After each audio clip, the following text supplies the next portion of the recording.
Mientras los cañones rasgaban el cielo y los hombres corrían para salvar su propia vida, un hombre se arrodillaba en silencio. No para huir de la guerra, sino para entender a Dios. La pólvora todavía flotaba en el aire. La nación sangraba. Y en medio de ese caos, alguien tomó una decisión que pocos habrían entendido. La batalla más importante no se libraría con armas, sino con oración. El nombre de ese hombre era E.M. Bounds. Él no buscaba sobrevivir, buscaba rendirse. Casi nadie notó su presencia mientras estuvo con vida. No hubo multitudes, ni aplausos, ni reconocimiento inmediato. Pero algo estaba ocurriendo lejos de los ojos humanos. En habitaciones cerradas, antes del amanecer, Bounds descubría una verdad que cambiaría su destino y el de generaciones futuras. Durante su vida, pocos se dieron cuenta. Sus sermones no se hicieron famosos. Su ministerio no atrajo reflectores. En muchos momentos, su propia historia pareció un fracaso a los ojos humanos. Pero después de su muerte, algo inesperado ocurrió. Manuscritos olvidados comenzaron a circular. Palabras escritas en silencio cruzaron continentes. Y generaciones enteras fueron confrontadas por una pregunta incómoda. ¿Por qué oramos tan poco y esperamos tanto? Esta es la historia de un hombre quebrantado por la guerra, probado por la soledad y formado por una disciplina espiritual que pocos están dispuestos a vivir. Un hombre que entendió que Dios no se interesa en agendas llenas, sino en corazones rendidos, y que las batallas más profundas de la fe no se libran en público, sino en lo secreto. Antes de continuar, cuéntanos en los comentarios desde qué país y ciudad nos estás viendo.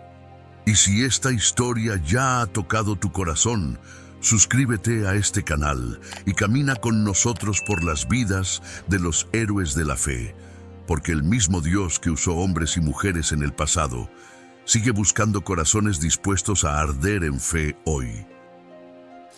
Edward McHenry Bounds nació en el año 1835, en un país joven e inquieto, donde las ciudades crecían con rapidez, pero las heridas morales crecían al mismo tiempo.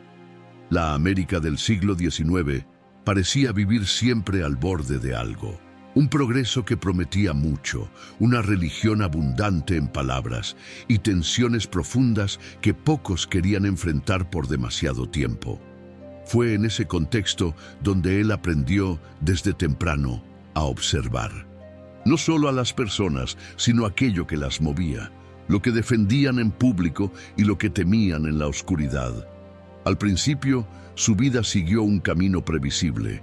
Estudió, se formó en Derecho y se convirtió en abogado. Era una profesión respetada, estable, asociada al prestigio y al orden. Un abogado domina el discurso, organiza argumentos, defiende causas. Y Bounds tenía mente para eso. Sabía hablar, razonar, convencer. En muchos sentidos, parecía preparado para la vida pública. Pero existe un tipo de inquietud que no se resuelve con lógica. No se calla con aplausos, no se somete a un futuro cómodo. Es una voz interna, persistente, que no grita, pero tampoco se va. Bounds comenzó a sentir esa presión por dentro, no como espectáculo, sino como peso. La sensación de estar ganando lo que la sociedad llamaba éxito y perdiendo lo que el alma reconoce como paz. En aquellos días, la fe cristiana no era algo extraño en su cultura. Había iglesias por todas partes. Los sermones eran comunes, pero una cosa es convivir con el lenguaje de Dios y otra muy distinta es ser alcanzado por él. Y Bounds parecía ser ese tipo de hombre, alguien que no se conformaba con repetir las palabras correctas. Quería saber si aquello era real, si existía de verdad una vida con Dios que fuera más que una forma aceptable de comportarse. La transición del derecho al ministerio no ocurrió como un salto impulsivo, sino como una rendición progresiva. Renunciar a la carrera jurídica significaba dejar atrás estabilidad y prestigio. Significaba cambiar un camino claro por otro que exigía fe sin garantías. Y aún así lo hizo. No porque la vida pastoral pareciera fácil, sino porque la vida sin obediencia se había vuelto imposible. Ingresó al ministerio metodista y comenzó donde casi nadie aplaude. Trabajo repetitivo, lugares modestos, comunidades pequeñas. Había predicaciones sencillas, visitas a hogares cansados, conversaciones con personas heridas, enfermos que esperaban una palabra de esperanza, familias luchando por mantenerse en pie.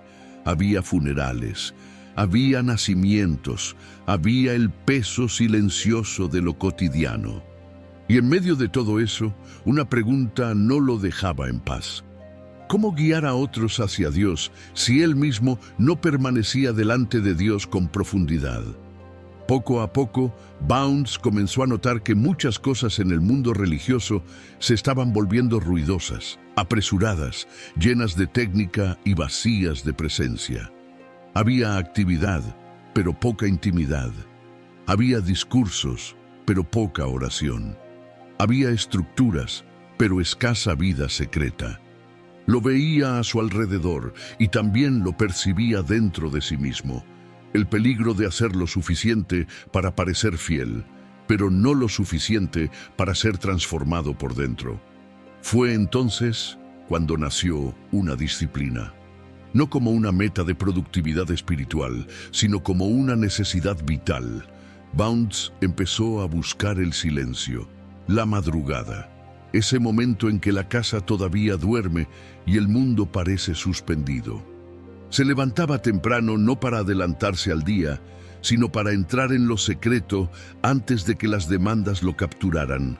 La escena se repetía una y otra vez. Una ventana con luz tenue, el aire frío, pasos cuidadosos para no despertar a nadie. Una mesa sencilla, una Biblia abierta, el sonido distante de un mundo que aún no ha comenzado, y luego las rodillas en el suelo. No había audiencia, no había recompensa visible, solo la clase de perseverancia que nadie puede fingir por mucho tiempo. No todas esas madrugadas estaban llenas de consuelo.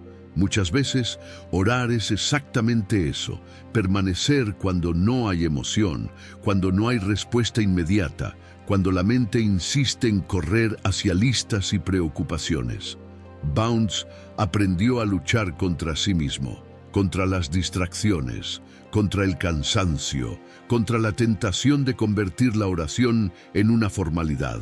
Comprendió algo que muchos ignoran. La oración no es solo un momento del día. Es un lugar donde el hombre es tratado por Dios, donde el orgullo queda expuesto, donde las ambiciones son purificadas, donde el alma aprende a depender, y ese aprendizaje es lento. No ocurre en una sola noche, se construye en la repetición de muchas madrugadas. Su manera de predicar empezó a llevar ese peso interior. Ya no era solo elocuencia, era realidad vivida. Sus visitas pastorales dejaron de ser un deber mecánico y se convirtieron en una extensión de una vida que en secreto buscaba la presencia de Dios. Y esa coherencia, aun sin reflectores, genera una fuerza silenciosa.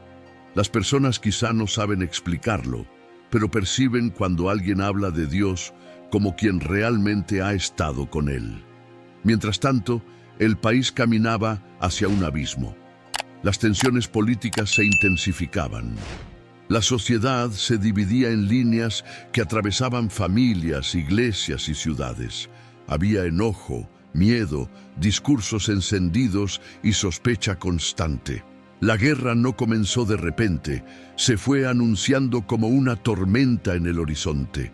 Primero cambia el viento, luego el cielo se oscurece, y cuando uno se da cuenta, ya no hay manera de volver a lo que era antes.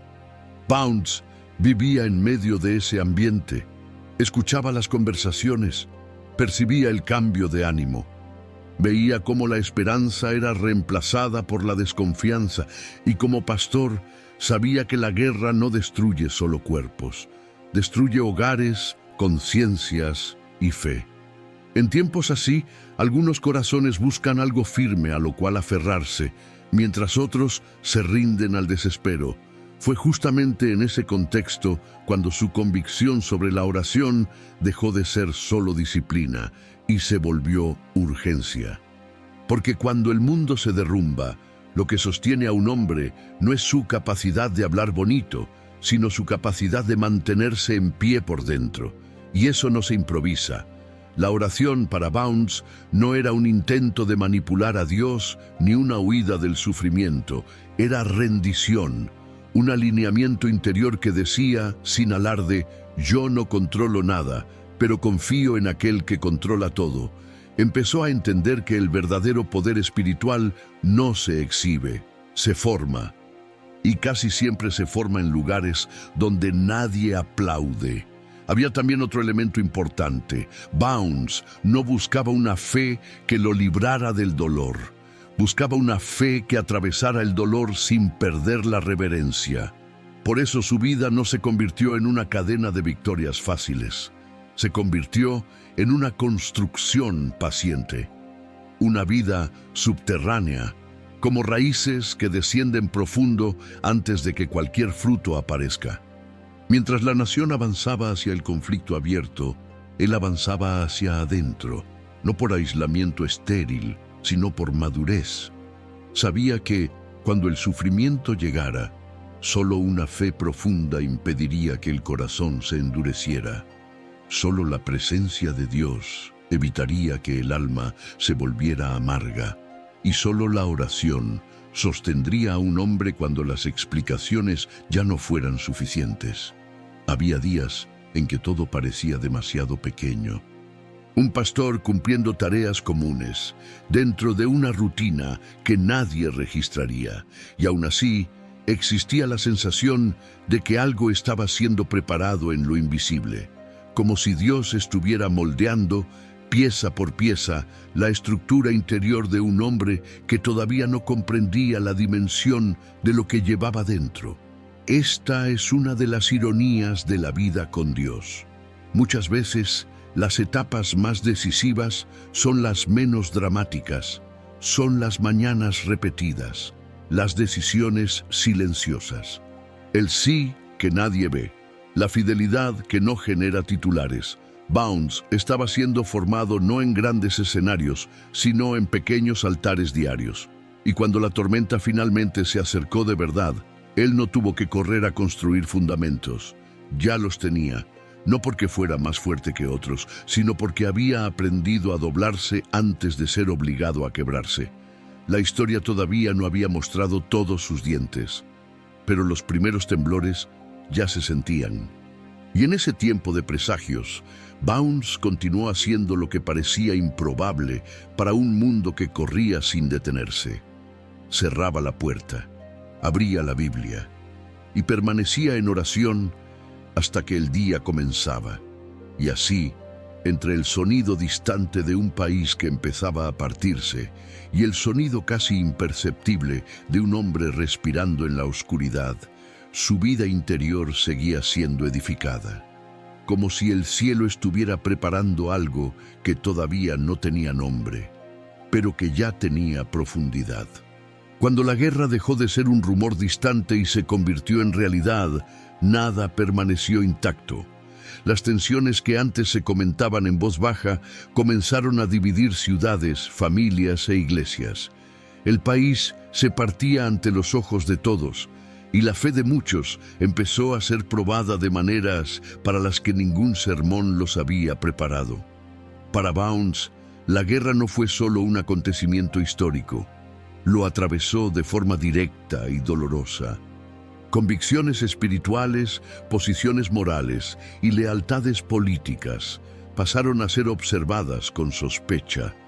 En un tiempo en el que la neutralidad parecía imposible, incluso el silencio podía interpretarse como traición.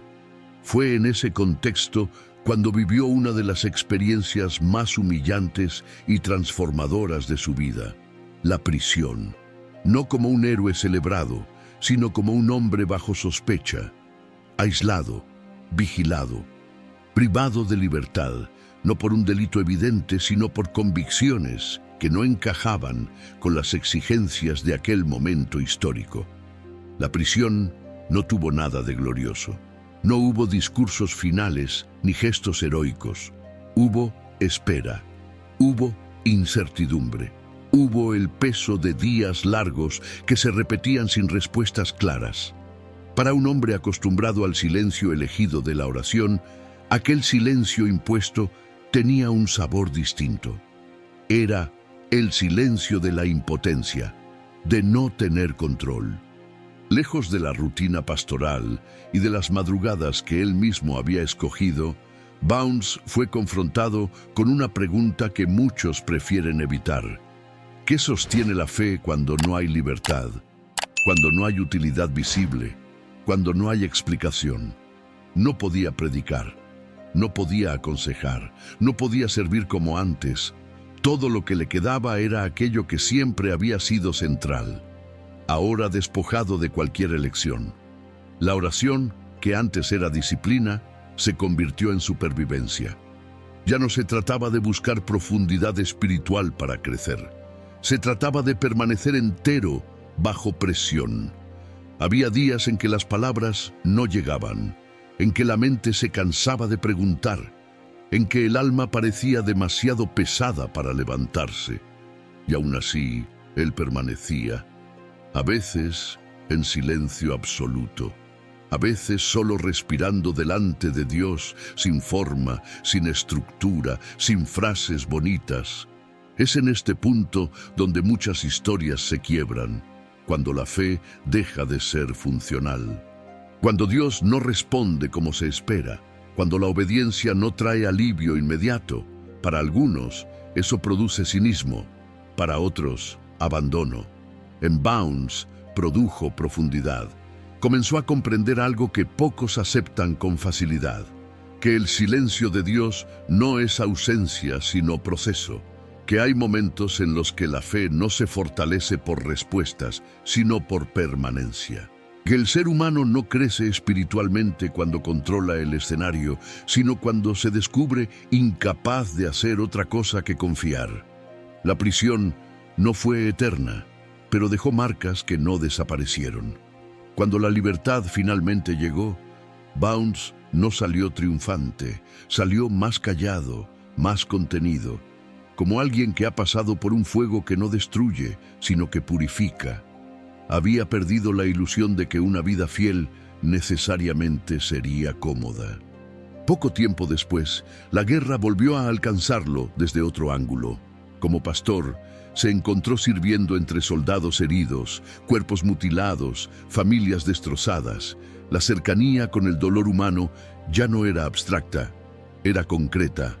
Sangre, lamentos, jóvenes que partían y no regresaban, el olor de la pólvora mezclado con el miedo. Ese contacto con el sufrimiento profundizó aún más su comprensión espiritual. Entendió que palabras vacías no sostienen a nadie frente a la muerte, que frases preparadas no consuelan a madres que han perdido a sus hijos, que lo único que permanece cuando todo lo demás cae es una presencia real de Dios, no una idea, no un concepto, una experiencia viva.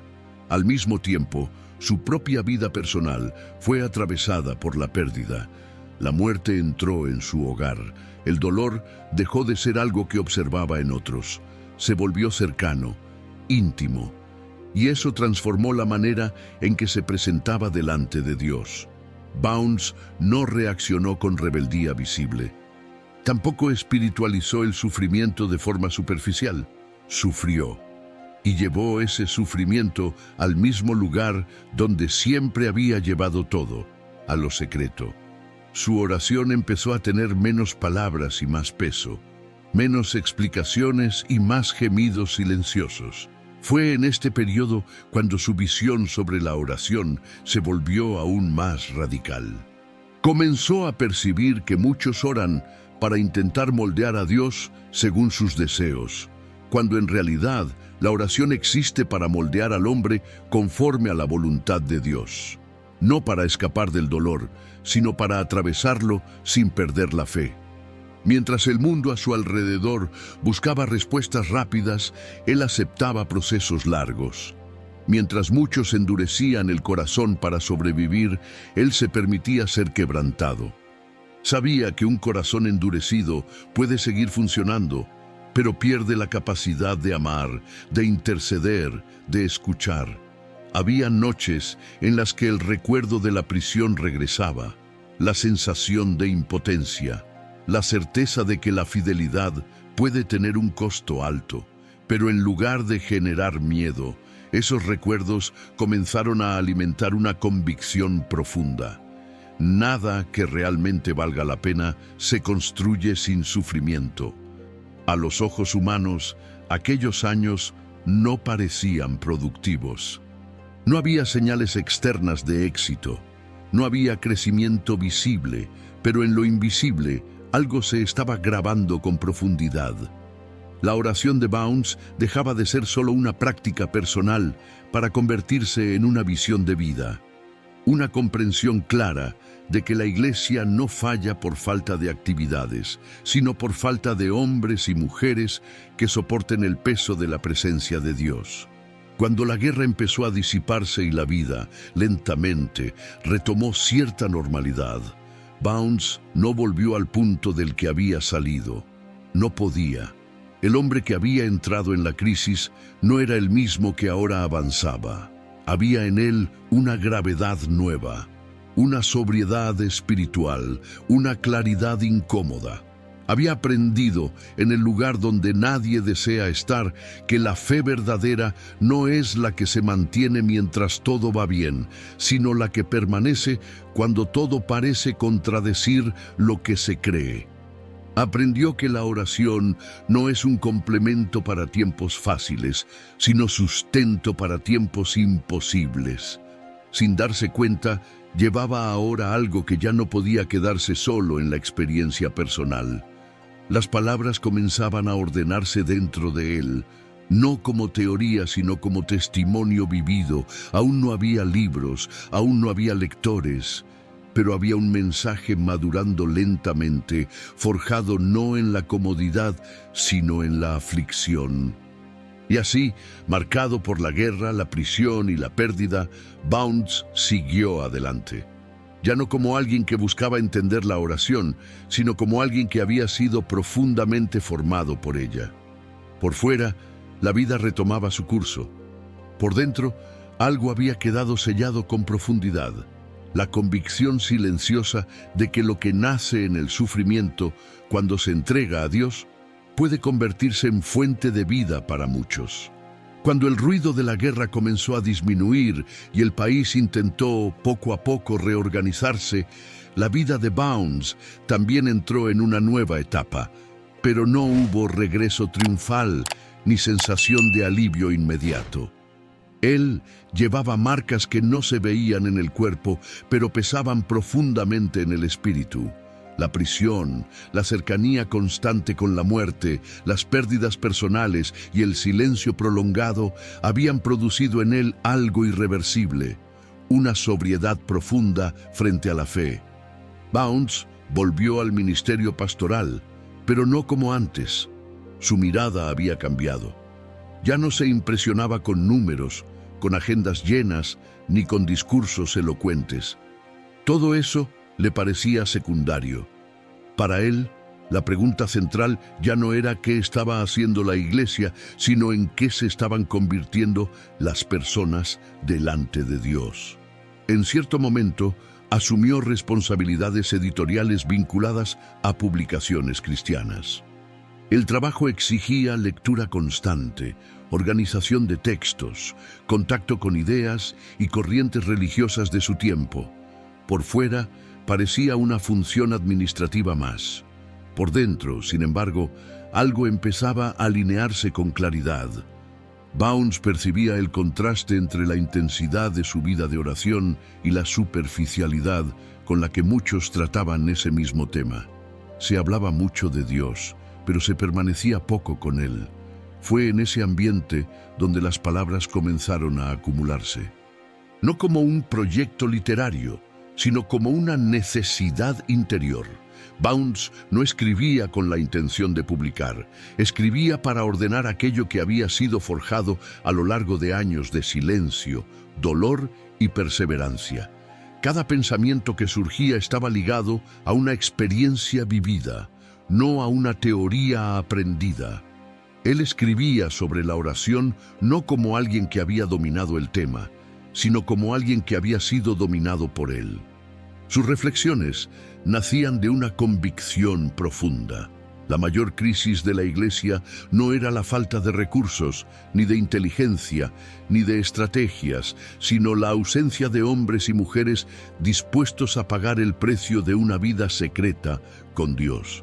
Mientras muchos buscaban relevancia pública, Bounds aceptaba el anonimato. Sus textos no llamaban la atención de inmediato.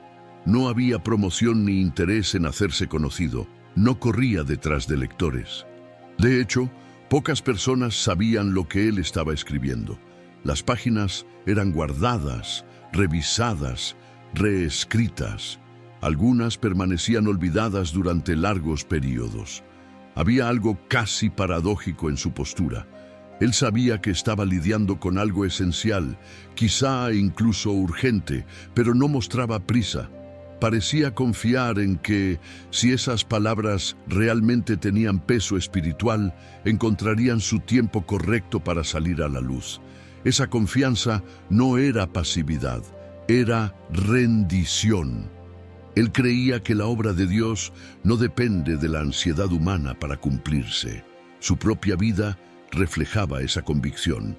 Bounds continuaba viviendo con sencillez, pastoreaba, escribía, oraba, no acumulaba bienes, no buscaba reconocimiento. Su rutina seguía marcada por madrugadas silenciosas, largos períodos de lectura bíblica y una disciplina que pocos veían, pero que sostenía todo lo demás.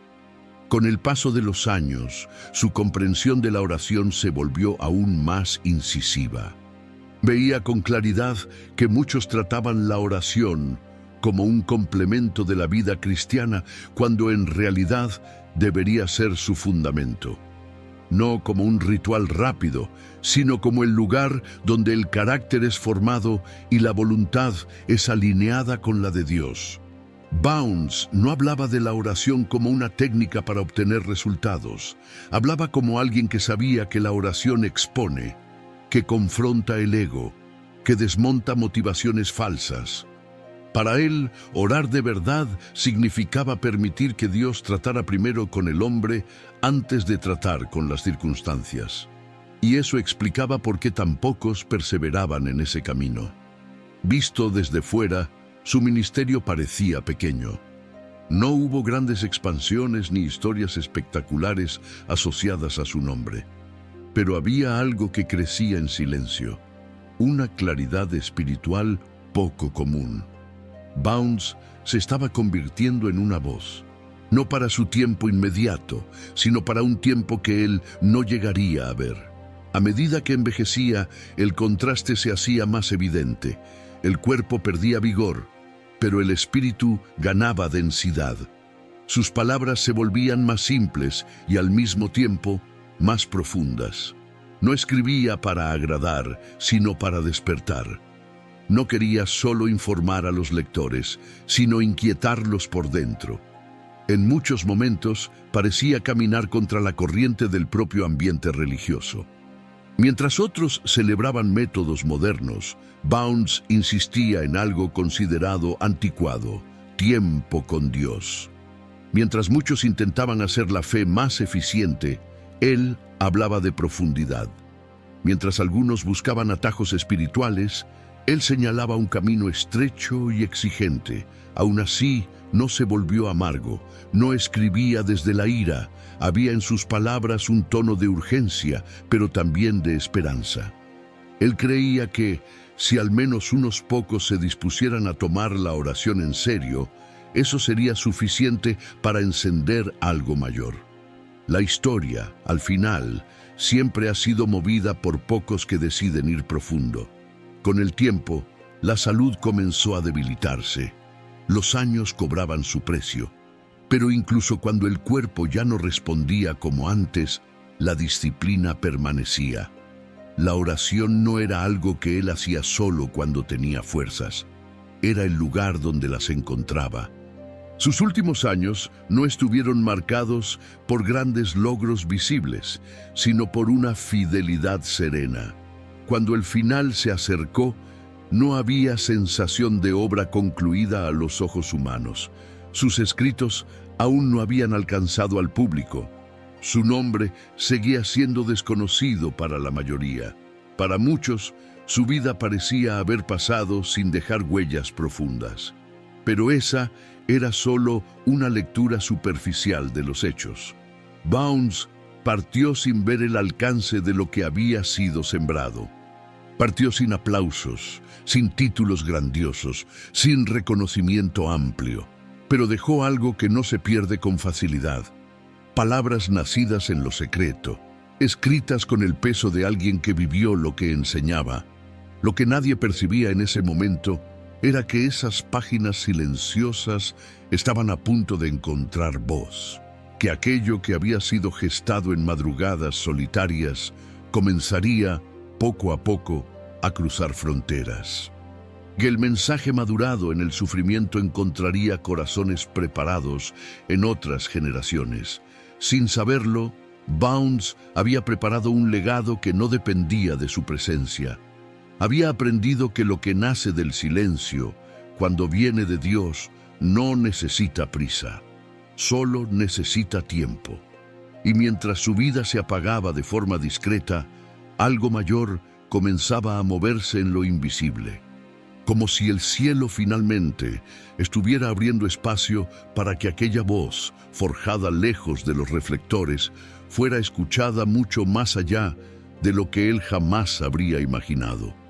Los últimos años de M. Bounds pasaron casi desapercibidos.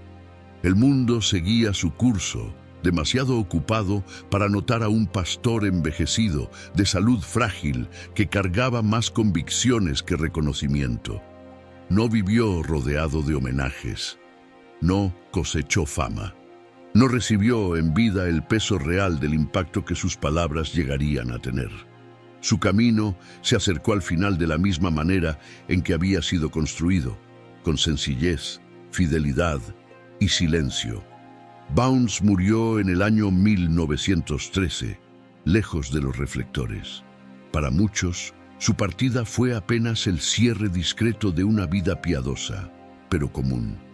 No hubo titulares, no hubo multitudes de luto, no hubo la sensación de que algo extraordinario acababa de suceder.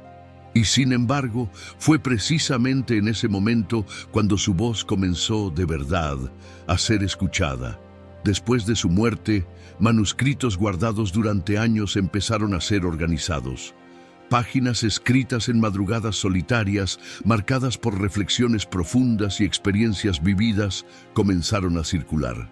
No eran textos pulidos para agradar lectores. Eran palabras cargadas de peso espiritual, nacidas de una convivencia prolongada con Dios. Cuando finalmente vieron la luz, se encontraron con algo inesperado, un mundo hambriento de profundidad. Los libros de Bounds sobre la oración atravesaron fronteras. Pastores, misioneros, intercesores y creyentes comunes comenzaron a leerlos no como obras teóricas, sino como confrontaciones personales. Sus palabras no ofrecían atajos, no prometían resultados rápidos. Al contrario, llamaban al lector a un camino estrecho, exigente, casi olvidado. Una vida de oración perseverante, seria, costosa. Y eso es lo que hizo su legado tan duradero. Bounds no enseñó técnicas, enseñó postura, no presentó métodos, presentó un llamado. Recordaba una y otra vez que Dios no obra por medio de agendas llenas, sino por medio de hombres y mujeres llenos de Dios. Que la Iglesia no avanza por estrategias brillantes, sino por vidas capaces de soportar el peso de la presencia divina. Con el paso del tiempo, sus escritos se convirtieron en referencia. Generaciones que él nunca conoció en persona fueron impactadas. En contextos culturales distintos, en países lejanos, sus palabras siguieron planteando la misma pregunta incómoda. ¿Por qué esperamos tanto de Dios, pero dedicamos tan poco tiempo a estar con Él? Lo que más impresiona de su legado no es solo el alcance, sino la coherencia. Todo lo que Bounds escribió estaba alineado con la vida que vivió. Nunca invitó a otros a un lugar donde él no hubiera estado. No exigió de los lectores algo que él mismo no practicara. Sus palabras tenían autoridad porque nacían de una vida rendida, no de un discurso bien construido. Mirando hacia atrás, queda claro que su impacto no fue accidental. Fue edificado lentamente, en un proceso que pocos considerarían productivo. Años de oración invisible, días de fidelidad sin recompensa aparente, sufrimiento que no fue desperdiciado, silencio que no fue vacío. Bounds entendió algo esencial. Dios trabaja en lo oculto antes de actuar en lo visible. Su historia también nos confronta con una verdad incómoda. Vivimos en una época que valora la velocidad, la exposición y los resultados inmediatos. Queremos ver frutos sin profundizar raíces. Queremos respuestas rápidas para oraciones apresuradas. Bounds caminó en sentido contrario. Aceptó que el crecimiento espiritual verdadero es lento, exigente y muchas veces solitario. El legado que dejó no apunta a su nombre, apunta a un camino que pasa por la puerta cerrada, por la disciplina diaria, por la decisión de permanecer cuando no hay emoción, cuando no hay aplauso, cuando no hay certeza de retorno. Nos recuerda que Dios sigue obrando de la misma manera, formando personas en lo secreto para impactar en público en el tiempo correcto. Quizá el aspecto más poderoso de su historia sea este. Bounds nunca intentó ser un héroe de la fe. Simplemente decidió ser fiel, y al hacerlo, mostró que la grandeza espiritual no está en hechos espectaculares, sino en una vida continuamente rendida. Que el cielo no busca talentos impresionantes, sino corazones disponibles. Al final, su vida nos deja una pregunta que no se puede ignorar. Si Dios usó tan profundamente a un hombre que eligió el silencio, ¿qué podría hacer hoy a través de alguien dispuesto a seguir el mismo camino? No alguien perfecto, no alguien famoso, sino alguien dispuesto a pagar el precio de la intimidad con Dios. La historia de Bounds no termina en sus libros. Continúa cada vez que alguien decide tomarse la oración en serio. Cada vez que alguien cierra la puerta, se arrodilla y permanece. Cada vez que alguien elige profundidad en lugar de apariencia. Su legado no es solo para ser admirado, sino para ser vivido. Ahora, al escuchar esta historia, tal vez algo se haya despertado dentro de ti. Tal vez una inquietud, tal vez un deseo olvidado, tal vez una pregunta que llevas tiempo evitando. Si es así, no la ignores. Historias como esta no nos alcanzan por casualidad. Cuéntanos en los comentarios qué fue lo que más tocó tu corazón en este recorrido. Y dinos también qué historia de un héroe de la fe te gustaría escuchar en el próximo video. Caminamos juntos, aprendiendo de quienes vinieron antes, no para repetir el pasado, sino para vivir hoy una fe más profunda, más real, más rendida. Porque el mismo Dios que escuchó las oraciones de E.M. Bounds sigue escuchando. Y Él continúa llamando a personas comunes a una vida extraordinaria en lo secreto. Si este canal ha sido de bendición para tu vida, puedes ayudarnos a seguir llevando este mensaje a muchas más personas que necesitan ser alcanzadas. Lo haces de varias maneras sencillas, suscribiéndote al canal, compartiendo este video con otros, apoyando a través del Super Thanks y sobre todo, orando por nosotros. Ningún apoyo es más valioso que las oraciones sinceras de quienes caminan por la fe. Este proyecto no nace del deseo de fama, ni de reconocimiento, ni de números. Nace del anhelo de mantener viva una llama que nunca debió apagarse. La llama de una fe profunda, perseverante, silenciosa y real. La misma fe que sostuvo a hombres como E. M. Bounds cuando nadie los miraba.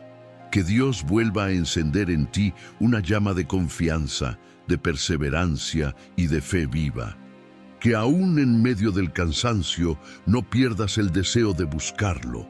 Que aún cuando no haya respuestas inmediatas, no abandones el lugar secreto y que, a través de tu vida, esa luz alcance a otros que todavía caminan en medio de la oscuridad, porque una sola vida rendida en manos de Dios sigue siendo suficiente para cambiar mucho más de lo que imaginamos.